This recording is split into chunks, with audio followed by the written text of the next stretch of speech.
ಗುರುವೆ ನೀ ಕರುಣಿಸೋ ಬೇಗ, ಗುರುವೆ ನೀ ಕರುಣಿಸೋ ಬೇಗ.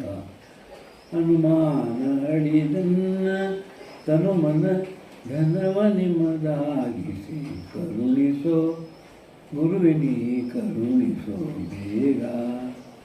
ನೋಡಿರಿ ಹೇಗಂತಾರೆ ಅವ್ರ ಮಹಾತ್ಮರು, ಗುರುವಿನ ಕರುಣೆ ಇದ್ರೆ ಸಾಕು ಅಂತಾರೆ. ಆಮೇಲೆ ಗುರುವಿನ ಕರುಣೆ ಯಾವ ಸಿಗ್ತದೆ? ನಿಮ್ಮ ಧನುವನ್ನ ಧನಗಳೇನಿರಲ್ಲ ಇವೆಲ್ಲ ಮೂರು ಕೊಟ್ಟಾಗಷ್ಟು ಸಿಗ್ತಾವೆ. ಅರ್ಥಾತ್ ಸರ್ವಾರ್ಪಣೆ ಮಾಡಿದಾಗಷ್ಟು.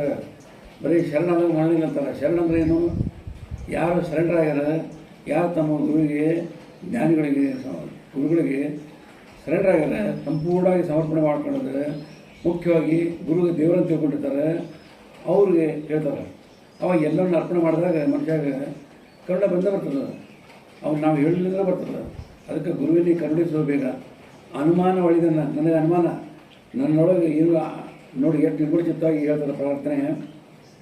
ಅನುಮಾನ ಇದ್ದದ್ದೆಲ್ಲ ಕಳೆದಪ್ಪ, ನೀನೇ ಕಳೆ ಅಂತಂದ್ರೆ ಗುರು ಅಷ್ಟೇ ಶಕ್ಯದ. ನಾವು ಮನಸ್ಸಿಂದ ಸಾಧ್ಯ ಇಲ್ಲದು. ನಾವು ಪ್ರಯತ್ನ ಮಾಡಬೇಕು ಅಂತ ಅಂದ ಪಕ್ಷಕ್ಕೆ ಪ್ರಯತ್ನ ಮಾಡಬೇಕು. ಗುರು ಆಮೇಲೆ ಇರ್ತಾನೆ.